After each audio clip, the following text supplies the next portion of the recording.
Hello student, KJ knowledge hub के YouTube channel में आपका स्वागत है। तो आइए आज हम लोग सामान्य ज्ञान के भाग 51 में 51 में कुछ नए प्रश्नों के ऊपर चर्चा करते हैं और बारी बारी से उन प्रश्नों का विश्लेषण करते हैं। तो हमारा पहला प्रश्न है स्टूडेंट कि प्रतिदीप्त घनत्व यानी ल्यूमिनस डेंसिटी का मात्रक क्या है? लक्स, ल्यूमेन, डायोप्टर या कूलॉम?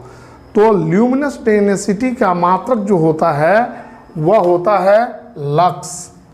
क्या होता है? लक्स। जबकि ल्यूमिनस फ्लक्स का मात्रक ल्यूमेन होता है। ल्यूमिनस फ्लक्स का मात्रक क्या होता है? ल्यूमेन होता है। डायोप्टर जो है यह लेंस की क्षमता का मात्रक होता है। हमारा दूसरा प्रश्न है भारत में सती प्रथा कब प्रतिबंधित किया गया?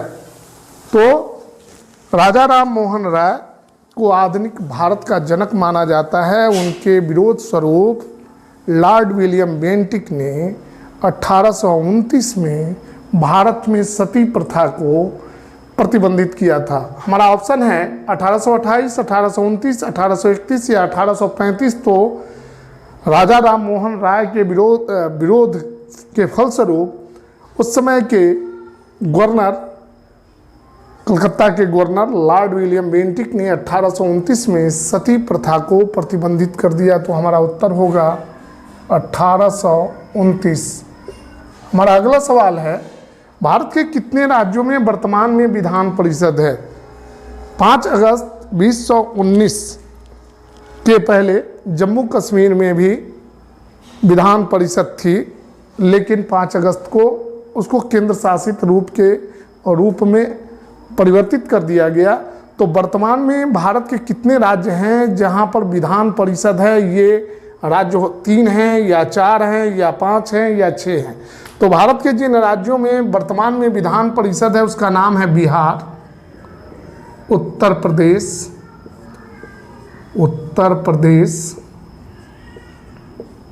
कर्नाटक, महाराष्ट्र,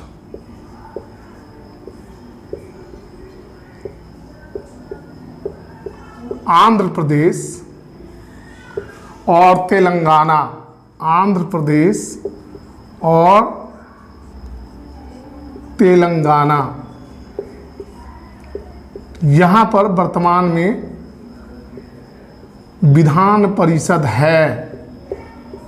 तो हमारा ऑप्शन जो है, उत्तर जो है डी ऑप्शन सही होगा। बिहार 1, 2, 3, 4, 5, 6 राज्यों में वर्तमान में विधान परिषद है। तो स्टूडेंट हमारा अगला सवाल जो है हीमोग्लोबिन में कौन सी धातु पाई जाती है? पोटेशियम, सोडियम, लोहा या मैग्नीशियम? तो हमारे हीमोग्लोबिन में, मानव के हीमोग्लोबिन की उपस्थिति के कारण ही रक्त का रंग जो है लाल दिखाई देता है।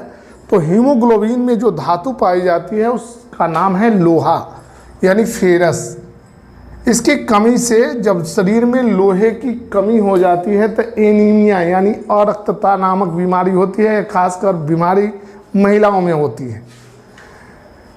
हमारा अगला सवाल है प्रश्न संख्या 5, स्वतंत्रता, समानता और बंधुत्व की प्रेरणा किससे प्राप्त हुई? अमेरिकी क्रांति से, फ्रांसीसी क्रांति से, चीनी क्रांति से या रूसी क्रांति से? तो अमेरिकी क्रांति 1776 में हुई थी, फ्रांसीसी क्रांति 1789 में हुई थी, चीनी क्रांति 1911 में हुई थी और रूसी क्रांति 1917 में हुई थी। लेकिन इन सभी क्रांतियों में हम देखते हैं कि फ्रांसीसी क्रांति ने स्वतंत्रता, समानता और बंधुत्व की प्रेरणा लेकर यूरोप के विभिन्न देशों तक पहुंची और वहां पर स्वतंत्रता, समानता और बंधुत्व की प्रेरणा दी, जिसके फलस्वरूप यूरोप में राष्ट्रीय राज्यों का उदय हुआ। ठीक है, तो हमारा उत्तर होगा फ्रांसीसी क्रांति। ये कब हुई थी क्रांति? 1789 में। अमेरिकी क्रांति हुई थी 1776 में, रूसी क्रांति 1917 में और चीनी क्रांति 1911 में हुई थी। हमारा अगला सवाल है WHO ने कोरोना को कब वैश्विक महामारी घोषित किया? 13 दिसंबर 2019 को, 1 जनवरी 2020 को, 5 फरवरी 2020 को, 11 मार्च 2020 को। तो स्टूडेंट WHO यानी विश्व स्वास्थ्य संगठन ने 11 मार्च 2020 को कोरोना को वैश्विक महामारी घोषित किया था। 11 मार्च 2020 को, 2020 को। प्रश्न संख्या 7, भारत में मेक इन इंडिया का शुभारंभ कब हुआ? मेक इन इंडिया ये प्रोग्राम है भारत सरकार का आत्मनिर्भर भारत बनाने के लिए। 25 सितंबर 2014, 28 अगस्त 2014, 1 मई 2015 या 2 अक्टूबर 2015। तो मेक इन इंडिया प्रोग्राम की शुरुआत भारत में हुई थी 25 सितंबर 2014 को, जबकि 28 अगस्त 2014 को भारत सरकार ने जन धन योजना की घोषणा की थी, प्रधानमंत्री जन धन योजना। 1 मई 2015 को भारत सरकार ने जो है उजाला योजना की घोषणा की थी, जिसके अंतर्गत भारत में LED बल्ब के उत्पादन के क्षेत्र में क्रांतिकारी परिवर्तन हुए और भारत में बिजली बचाने का जो प्रयास था उसमें बहुत हद तक सफलता प्राप्त हुई। हमारा अगला सवाल है, इनमें से सबसे विषैली धातु कौन है? प्रश्न संख्या 8, मैंगनीज, जिंक यानी जस्ता, कैडमियम या पारा। तो पारा जो है दुनिया की सबसे विषैली धातु है। मरकरी जो है सबसे विषैली धातु है। इसका लैटिन नाम हर्जेंटम होता है, संकेत Hg और परमाणु संख्या 80 होता है, और साधारण वे में हम इसको मरकरी के नाम से जानते हैं। तो स्टूडेंट अब हम लोग प्रश्न संख्या 9 को देखते हैं। हमारा प्रश्न संख्या 9 है। इसके पहले 9 को देखने के पहले हम वीडियो को पॉज करेंगे और इसे नोट करेंगे। इसके बाद जो है हम लोग प्रश्न संख्या 9 को देखेंगे। हमारा प्रश्न संख्या 9 है। हमारा अगला सवाल है, लगभग 20 डिग्री टेम्परेचर पर किस माध्यम में ध्वनि की चाल सबसे अधिक होगी? हवा में, जल में, ग्रेनाइट में या लोहा में? तो 20 डिग्री टेम्परेचर पर ध्वनि की चाल अधिकतम जो है ठोसों में होती है। लोहा में सबसे ज़्यादा होगा, चूँकि लोहा एक धातु है जबकि ग्रेनाइट एक चट्टान है।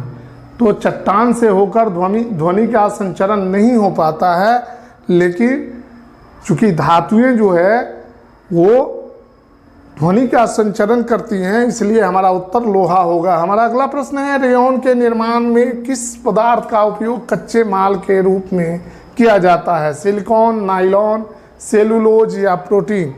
तो रेयॉन को नकली रेशम के नाम से जाना जाता है और रेयॉन के उत्पादन के लिए लकड़ियों के पल्प निकाले जाते हैं, यानी सेलुलोज को निकाला जाता है। सेलुलोज का उपयोग जो है रेयॉन के उत्पादन में कच्चे माल के रूप में किया जाता है। हमारा उत्तर होगा सेलुलोज। सेलुलोज एक निर्जीव पदार्थ है जो पौधों के तनों के बाह्य भाग पर पाए जाते हैं। ये कोशिका भित्ति पर पाया जाने वाला पदार्थ है। हमारा अगला सवाल है, ब्लैक बॉक्स का आविष्कार किसने किया था? डेविड वारेन ने, अर्निको फर्मी ने, पास्कल ने, हैम्फ्री डेवी ने? तो हैम्फ्री डेवी ने सेफ्टी लैंप का आविष्कार किया था, पास्कल ने कैलकुलेटर का आविष्कार किया था, एनरिको फर्मी ने परमाणु भट्टी यानी परमाणु रिएक्टर का आविष्कार किया था, जबकि ऑस्ट्रेलिया के वैज्ञानिक डेविड वारेन ने ब्लैक बॉक्स यानी डाटा रिकॉर्डर, वायुयान में जो डाटा रिकॉर्डर होता है और किसी हादसे के समय जो क्रू मेंबर्स के बीच बातचीत होती है और स्थिति के बारे में ब्लैक बॉक्स के द्वारा ही पता लगाया जाता है कि विमान किस कारण दुर्घटनाग्रस्त हुई। तो हमारा उत्तर होगा डेविड वारेन ने 1950 में ब्लैक बॉक्स का आविष्कार किया था और ये ऑस्ट्रेलिया के वैज्ञानिक थे। हमारा अगला सवाल है, प्रश्न संख्या 12, प्लानिंग एंड द पुअर। इस पुस्तक के लेखक कौन हैं? George Bernard Shaw, Gunnar Myrdal, B.S. Minhas यानी बागीचा सीन मिन्हास? इनमें से कोई नहीं। तो प्लानिंग एंड द पुअर के लेखक जो हैं वी.एस. मिन्हास यानी बागीचा सीन मिन्हास हैं। वी.एस. मिन्हास पूरा नाम है बागीचा सीन मिन्हास। हमारा अगला सवाल है स्टूडेंट, प्रश्न संख्या 13, बाराबती स्टेडियम कहाँ है? बाराबती स्टेडियम कहाँ है? कटक में, भुवनेश्वर में, पुणे में या हैदराबाद में? तो बाराबती जो है उड़ीसा का एक महत्वपूर्ण स्टेडियम है जहां पर फुटबॉल और क्रिकेट दोनों के लिए स्टेडियम बनाए गए हैं और यह कटक में अवस्थित है। कहाँ है? कटक। कटक उड़ीसा की पुरानी राजधानी थी, बाद में उड़ीसा की राजधानी जो है चेंज करके भुवनेश्वर को बनाया गया। हमारा अगला सवाल है प्रश्न संख्या 14, प्राकृतिक प्रदेशों को प्रभावित करने वाला सबसे महत्वपूर्ण कारक क्या है? वनस्पति, मिट्टी, पर्वत या जलवायु? तो जलवायु और मौसम में थोड़ा सा अंतर स्टूडेंट जान लें। प्रतिक्षण बदलने वाली मौसम की प्रतिक्षण जो वायुमंडलीय दशा है वह बदलती रहती है, इसको जो है मौसम कहा जाता है। लेकिन जब किसी क्षेत्र विशेष के एक दीर्घकालीन अवस्था के मौसम के बारे में जब जानकारी इकट्ठी की जाती है तो उसको जलवायु कहा जाता है। तो हमारा उत्तर होगा प्राकृतिक प्रदेशों को प्रभावित करने वाला सबसे महत्वपूर्ण कारक है जलवायु। वहाँ की जलवायु कैसी है इस पर निर्भर करता है वहाँ का प्राकृतिक प्रदेश। अगला सवाल है प्रश्न संख्या 15, एक घन के संपूर्ण पृष्ठ का क्षेत्रफल 13,254 सेंटीमीटर स्क्वायर है। 13,254। इसके विकर्ण की लंबाई क्या होगी? 42√3 सेंटीमीटर, 47√3 सेंटीमीटर, 40√3 सेंटीमीटर या 45√3 सेंटीमीटर? तो घन के संपूर्ण पृष्ठ का क्षेत्रफल दिया गया है हमको कितना? 13,254। यानी घन में 6 किनारे होते हैं तो 6a स्क्वायर बराबर है 13,254। तो a स्क्वायर बराबर हो जाएगा 13,254 बटे 6, सॉरी 254 बटे 6। 6 से भाग करेंगे तो 6 दूनी 12, 6 दूनी 12, 6 9 0 दे करके 54। यानी a बराबर जो है हमको आएगा a स्क्वायर बराबर